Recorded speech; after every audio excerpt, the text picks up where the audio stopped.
قل لا أسألكم عليه أجرا إلا المودة في القربى آمنت بالله وصدق الله مولانا العظيم وبلغنا رسوله النبي الكريم الأمين ونحن على ذلك لمن الشاهدين والشاكرين والحمد لله رب العالمين. إن الله وملائكته يصلون على النبي يا أيها الذين آمنوا صلوا عليه وسلموا تسليما.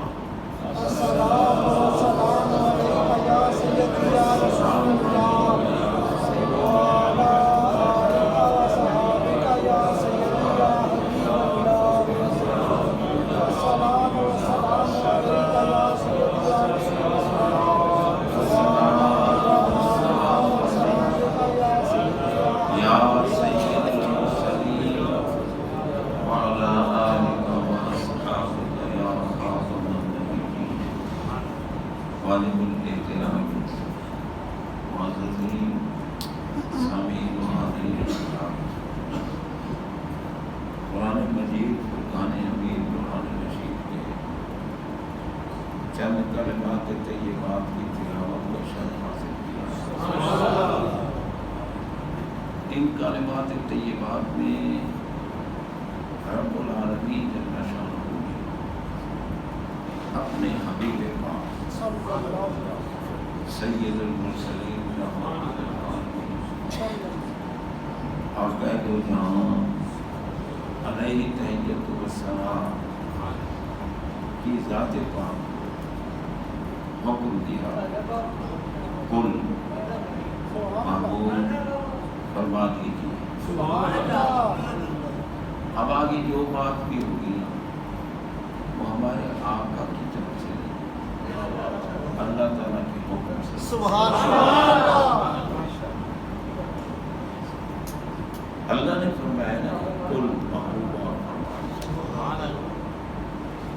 کیا فرما دیجئے، لا اسألکم علیہ اجرا، میں نے تمہیں جو تبلیغ حق کی، تمہیں کفر سے بچا کر ایمان کی دولت سے نوازا، تمہیں شرک کے گڑھے سے نکال کر توحید کی بلندی پہ کھڑا کیا، تمہیں جہنم سے بچا کر جنت کا وارث بنایا، تمہیں ذلت و رسوائی سے نکال کر عزت عطا کی. یہ جو کچھ بھی میں نے تبلیغ حق کی ہے، میں اس پر کوئی بدلہ نہیں چڑھاتا، کوئی بدلہ میں طلب نہیں کرتا. یہ محبوب کہہ رہے ہیں، فرما رہے ہیں، اور اللہ کے حکم سے، ان کی ذاتی بات نہیں ہے، یہ ذہن ہے. فرمایا میں کچھ بدلہ تم سے نہیں لیتا.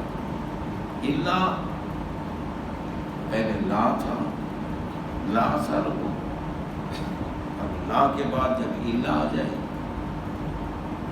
تو پھر لا کی نفی ختم ہو جائے. اب آ گیا کہ میں تم سے مانگتا ہوں. کیا مانگتا ہوں؟ جو کچھ اللہ نے فرمایا وہی مانگتا ہوں. اللہ نے کیا فرمایا؟ فرمایا المودۃ فی القربى،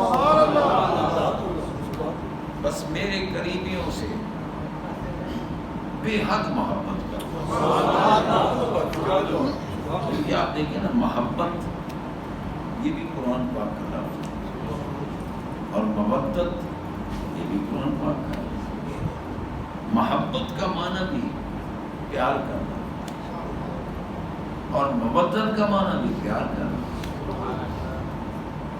یہاں مودت کا حکم ہے، محبت کا. اب محبت اور مودت میں فرق کیا ہے؟ محبت کہتے ہیں کسی شے کی طرف دل کا مائل ہو جانا. کسی چیز کی طرف دل مائل ہو جائے، میلان قلب ہو جائے، اسے محبت ہے۔ اور مودت سیلان قلب، یعنی کسی چیز کی طرف محبت کا یہ عالم ہو کہ دل قابو میں نہ رہے، ان کی محبت میں دل بہہ جائے۔ اب جب کسی کی محبت میں دل بہہ جائے، بے قابو ہو جائے، تو پھر کب کوئی کہے گا کہ جی اتنا بڑا مقام کیوں بیان کر؟ ہمارے آقا فرماتے ہیں میرے قریبیوں کے لیے اتنی محبت ہو کہ تمہارے دل بے قابو ہو۔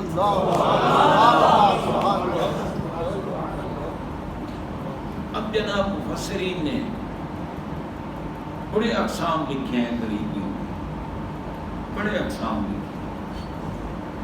وہی کافر کے مقابلے میں مومن امتی جو ہے وہ نبی پاک کا قریبی ہے، فاسق و فاجر کے مقابلے میں متقی اور پرہیزگار نبی پاک کا قریبی ہے۔ اس طرح کئی قرابت داریاں ذکر کی، لیکن سرکار سے جب پوچھا گیا کہ آپ جن قریبیوں کی بے حد محبت کا حکم اللہ کے حکم سے دے رہے ہیں، من قرابتوں کا، وہ قریبی ہیں کون؟ اب جو یہی تفسیر ہمارے آقا بیان فرمائیں گے اس سے بڑی تو کوئی ہو سکتی ہے۔ اچھا پھر بڑا ہتھیار جن کے دل میں بغض ہوتا ہے نا، ان کے پاس بڑا ہتھیار یہ ہوتا ہے، یہ جو روایت ہے جی یہ موضوع ہے یہ رافضیوں کی طرف سے، محبت اہل بیت کے لیے جو بھی روایت آئے بس بڑا ہتھیار یہی ہے کہ یہ رافضی، اور اللہ کے بندو رافضی تو اہل بیت سے محبت کرتے ہی نہیں، بے شک وہ تو برائے نام محبت ہے۔ دیکھو نا وہ علی پاک سے محبت نہیں کرتے، وہ سیدہ پاک سے محبت نہیں کرتے، وہ حسنین کریمین سے محبت نہیں کرتے، یہ زبانی دعویٰ نہیں ہے۔ آپ خود دیکھ لیں، اگر علی پاک سے محبت ہوتی، اور محبت تھوڑی نہیں، مودت کا حکم ہے، ایسی محبت کے بے قابو ہو جائے، اگر ان رافضیوں کو جو علی علی کرتے ہیں اگر ان کو محبت اور عقیدت ہوتی تو وہ تو پھر علی پاک پر قربان ہو جاتا۔ یہ نہ کہتے کہ علی پاک نے صدیق اکبر کو مانا، فاروق اعظم کو مانا، عثمان غنی کو مانا، یہ انہوں نے تقیہ کیا تھا۔ تقیہ کا معنی ہوتا ہے ڈر جانا، حقیقت کو چھپانا، باطل کا ساتھ دینا۔ کیا علی ایسی شخصیت ہیں جو باطل کا ساتھ دیں یا ڈر جائیں؟ یا نہ بدر کے میدان میں علی ڈرے، نہ خیبر کے میدان میں علی ڈرے، نہ غزوہ احزاب میں علی ڈرے، کسی میدان میں علی ڈرنے والی ذات نہیں ہے۔ بندہ انہوں نے کبھی دشمن کو اپنی پیٹھ نہیں دکھائی، دشمن کے سامنے کھڑے ہو کر تلوار سے ہر ایک کو باسر جہنم کیا ہے۔ علی پر ڈرنے کا بہتان لگانے والا علی پاک کا دشمن ہے، علی پاک کا محب نہیں ہے۔ اگر بالفرض تقیہ کرنا، وہ کہتے ہیں تقیہ کرنا شریعت ہے کہ حق کو چھپاؤ، اگر موقع ایسا ہو باطل کا ساتھ ہو تو پھر بتاؤ کہ کربلا سے بڑھ کر اور کون سا مقام تھا تقیہ کرنا؟ امام حسین عالی مقام تو تنے تنہا تھے نہ وہاں، آپ کے خاندان کے کچھ افراد، کچھ محبین کل مل جل کر 72 تن تھے، اور مقابلے میں 22,000 کا لشکر تھا، 22,000 کا۔ پھر انہوں نے پانی بند کیا، پھر انہوں نے کئی حربے اختیار کیے، تو بتاؤ حسین پاک کے لیے اگر تقیہ حکم شریعت ہوتا تو وہ وہاں تقیہ نہ کر لے، کہتے یار ٹھیک ہے میں یزید سے بیعت کرتا ہوں، میں یزید کو ووٹ دیتا ہوں۔ یہ بیعت جو ہے نا ووٹ، اب کچھ احمق لوگ یہ کہتے ہیں کہ حسن پاک نے تو حضرت امیر معاویہ سے بیعت کر لی تھی، وہ تو مرید ہو گئے تھے امیر معاویہ۔ اب احمق لوگوں سے میں عرض کرتا ہوں جو محمد پاک کا جانشین ہو، سبحان اللہ سبحان اللہ، اس کو کسی اور کا مرید بننے کی ضرورت بے ہے۔ شک سبحان اللہ سبحان اللہ، وہ تو جانشین اول ہے بابا، میرے نبی کریم صلی اللہ علیہ وسلم کی آستانہ پاک کے سجادہ نشین کا نام ہے حسن پاک۔ سبحان اللہ، انہیں کیا ضرورت تھی جناب بندہ؟ اس لیے وہ تقیہ کرنے والے تھے۔ امام حسین علی مقام نے تقیہ نہیں کیا اور وہاں فیصلہ کر دیا کہ ہمارا خاندان تقیہ کرنے والا نہیں، حق کو بلند کرنے بے والا، شک سبحان اللہ، نہ ہمارے بابا نے تقیہ کیا، بے شک کیونکہ علی پاک تو ہے ہی وہ نا جن کے لیے ہمارے آقا نے فرمایا کہ الحق ما علی و علی ما الحق، سبحان اللہ، حق علی کے ساتھ ہے اور علی حق کے ساتھ۔ سبحان اللہ، بلکہ ایک حدیث میں یہ ہے کہ ہمارے آقا اللہ کی بارگاہ میں عرض گئے اللہم ادر الحق، یا اللہ حق کو ادھر پھیر جدھر علی ہو۔ سبحان اللہ،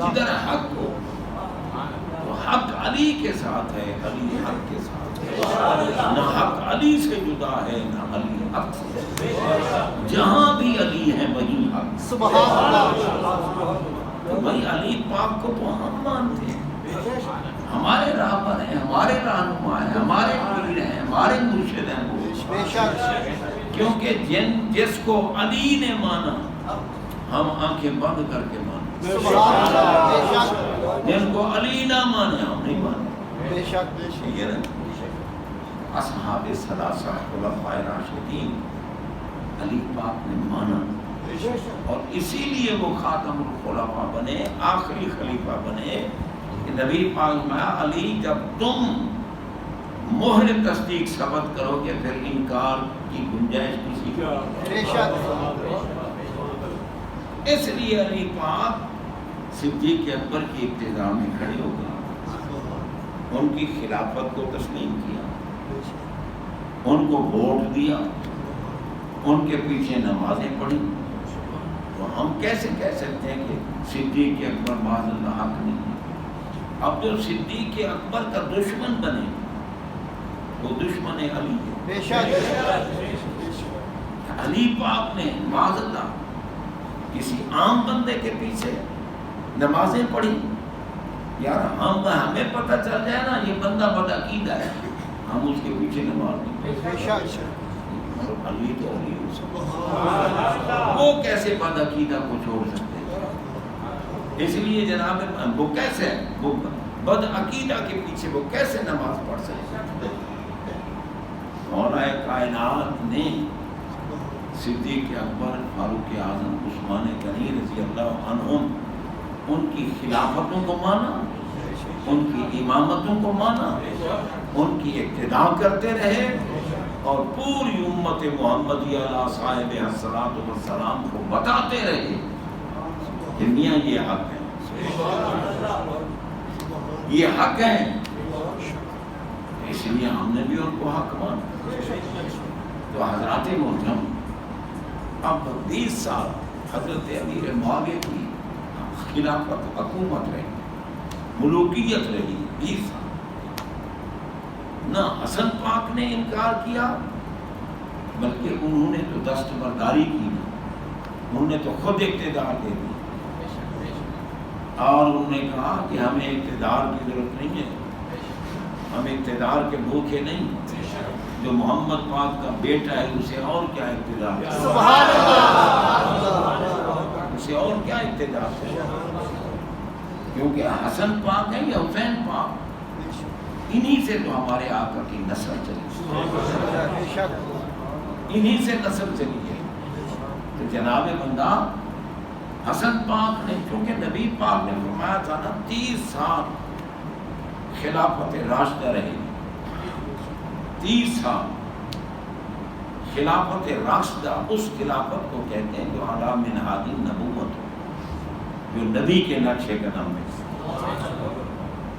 30 سال فرمایا۔ اور جس دن حضرت امام حسن علیہ السلام نے دستبرداری فرمائی نا خلافت سے، وہ آخری دن تھا 30 سال،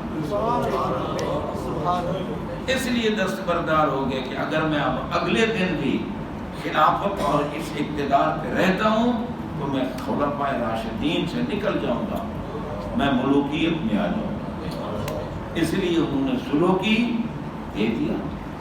پھر جناب 20 سال حکومت کے دوران حضرت امام حسین علیہ السلام بھی چپ رہے، انہوں نے بھی کوئی کسی قسم کی مخالفت نہیں کی، تو ہم بھی تو چپ ہیں۔ انہوں نے مانا ہے حضرت امیر معاویہ کی خلافت کو، ہم بھی مانتے ہیں، حکومت کو مانا ہے، ہم بھی مانتے ہیں۔ اور جب یزید آیا تو حسین پاک نے مخالفت کی، ہم بھی مخالفت کرتے ہیں۔ ہمارے نبی کا شہزادہ اگر مخالف ہے تو ہم کیسے اس کے موافق ہو سکتے ہیں؟ اور حضرت حسین علیہ السلام فرماتے ہیں میں نے اپنی آنکھوں سے اس کو شراب پیتے ہوئے، اس لیے میرا دل گوارا نہیں کرتا تھا کہ کوئی شرابی، کوئی فاسق، کوئی فاجر، کوئی کمینہ، کوئی گندا میرے نبی کی امت کا حکمران تھا۔ تو حضرات محترم، مولا کائنات علی پاک نے تقیہ نہیں کیا، حق کا ساتھ دیا۔ اب اگر یار تم علی پاک کے مرید ہو تو صدیق اکبر کے دشمن کیوں ہو، فاروق اعظم کے دشمن کیوں ہو، عثمان غنی کے دشمن کیوں ہو؟ کیا علی حق نہیں ہے؟ جب علی ہے حق اور جس کے ساتھ علی ہے حق ہے وہ، تو پھر تم کون ہوتے ہو علی علی کر کے اور علی کے اماموں کی مخالفت؟ یہ مخالفت کرنے والے علی والے نہیں ہیں، جو اصحاب ثلاثہ کی خلافت کو راشدہ مانتے ہیں وہ ہیں علی والے۔ الحمدللہ ہم علی والے۔ اور میں کہتا ہوں یہ بیچارے تنگ دل لوگ ہیں جو عظمت علی سن کر کہیں کہ یہ تو جی رافضیوں کا کام ہے۔ وہ پاگلو، رافضی تو علی کو مانتے ہی نہیں، علی کو مانتے ہی ہم سنی ہیں۔ اللہ کی قسم ہمارے سوا رافضی نہیں مانتے، خارجی نہیں مانتے، ناسبی نہیں مانتے علی پاک کو، علی پاک کو تو سنی مانتے۔ ہمارے پیر ہیں، ہمارے مرشد ہیں، ہمارے رہبر ہیں، ہمارے۔ اور جناب بندہ کیونکہ ولایت کا مرکز ہے علی، جس کو بھی ولایت ملتی ہے علی کے لنگر سے ملتی ہے۔ تو مجھے اہل سنت و جماعت کے علاوہ کسی اور مکتب فکر میں ولی دکھاؤ۔ کیوں جی؟ ہے کسی کے مکتب میں؟ کسی فرقے میں ولی کا وجود ہے؟ جتنے اولیاء ہیں سب سنیوں کے، علی ہمارے ہیں، ولی بھی ہمارے ہیں، ہم پنجتن پاک کے قائم، ہم خلفائے راشدین کے قائم، ہم جناب بندہ ائمہ خدا جو اہل بیت میں سے ائمہ ہیں ان کو مانتے ہیں، ہم تمام اولیاء کو مانتے ہیں، ارواح و اقدام کو مانتے ہیں، اور ہیں بھی ہم میں۔ آپ دیکھیں بھئی اگر داتا ہجویری ہے تو ہم میں ہے، اگر غریب نواز اجمیری ہیں تو ہم میں۔ اب نام ہو عثمان اور قبضہ کر لیں رافضی، تو یہ قبضہ ہی ہے نا، کیونکہ بھئی جس مزار پر قبضہ کیے ہوئے ہو اس صاحب مزار کا نام تو عثمان ہے۔ وہ سید ہیں، وہ حسینی سید ہیں، ان کا نام عثمان ہے، وہ مروندی ہیں، سبحان اللہ سبحان وہ حضرت ابراہیم کے بیٹے ہیں، باپ بھی حسینی ہے، بیٹا بھی حسینی ہے، جسے شہباز قلندر کہتے ہیں۔ سبحان اللہ واہ واہ واہ شہباز قلندر تو عثمان ہے ان کا نام، یہ تو ان کا لقب ہے نا شہباز قلندر، ورنہ ان کا نام عثمان ہے۔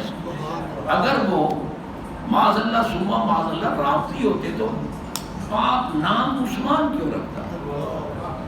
واہ ان کا نام عثمان ہے، قبضہ کوئی کر لے کر لیتا باپ، اگر قبضہ کیا ہے تو پھر حیا بھی کرنا چاہیے، عثمان کو مانو، پھر جس کو عثمان نے مانا ان کو بھی مانو۔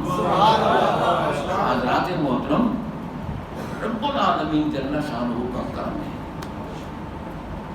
داتا سرکار ہماری ہیں، غوث اعظم ہمارے ہیں، غریب نواز، مجدد الفسان، شیر ربانی، ٹھیک ہے نا جی، گنج کرم، اور جناب شہنشاہ لاسانی، مجدد الفسانی ہمارے ہیں، بابا فرید، خواجہ نظام پاک، تاجدار گولڈا، مہرآبادی سرکار، جتنے اولیاء ہیں سب سنیوں میں ہیں، اور نہیں بنتا ولی جب تک مہر نہ لگائیں علی۔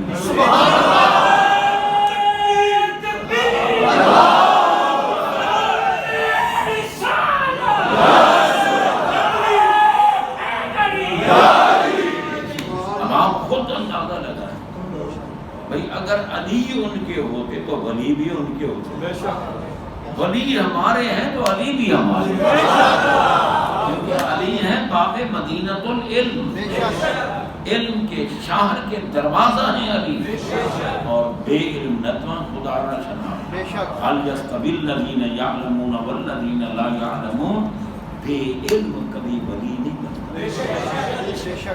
یہ ضروری نہیں کہ کسی مدرسے سے فارغ و تحصیل ہو، علم لدنی بھی ہوتا ہے، اللہ کی طرف سے علم عطا کر دیا، ٹھیک ہے نا، نظر پڑتی ہے۔ اب بتاؤ صحابہ کرام سے علم میں بڑا کوئی ہے؟ 5 صحابہ کے ہے، کون سے کالج میں وہ پڑھتے رہے، کون سی یونیورسٹی تھی، صرف ہمارے آقا کی نظر پڑی اور وہ قرآن کے عالم بن گئے، عالم بن گئے۔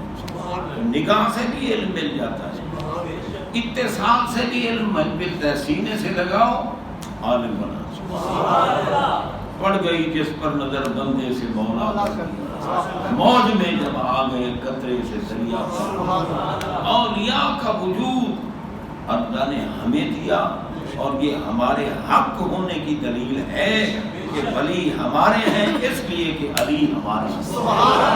اور پھر ہم ہر نماز میں پڑھتے ہیں اہدنا الصراط المستقیم صراط الذین انعمت علیہم، یا اللہ ہمیں سیدھے راستے پہ چلا، وہ سیدھا راستہ جو تیرے انعام یافتہ بندوں کا ہے، ہمیں ان کے نقشے قدم پہ چلا تو بھئی ان انعام یافتہ بندوں کا دامن تھامو گے تو راستہ بھی ملے گا، چلو گے، اور وہ انعام یافتہ بندے سنیوں کے علاوہ کسی مکتب فکر میں مجھے ولی نکال دے، اس لیے وہ کہتے ہیں جی ولی کیا ہوتا ہے، غوث کیا ہوتا ہے، قطب کیا ہوتا ہے، فلاں کیا ہوتا ہے۔ وہ پاگلو تمہیں کیا پڑا، اندھا کیا جانے بسنت کی بہار، کوئی بہار تو آئی ہوئی ہے، اب تیری آنکھیں نہ ہوں تو تجھے کیا پڑا۔ اس لیے اللہ تعالیٰ نے کرم کیا، سرکار سے پوچھا گیا آپ کے قریبی کون ہیں، من قرابتوں کا، کون ہے آپ کے قریبی جن سے بے حد محبت کا حکم دیا جا رہا ہے، فرمایا علی و فاطمہ والحسن والحسین، میرے قریبی ہیں، ان سے محبت کرو اور بے حد محبت کرو، بس پھر اللہ کا انعام ہمارے لیے ہوگا۔ اللہ حق پہ عمل کرو۔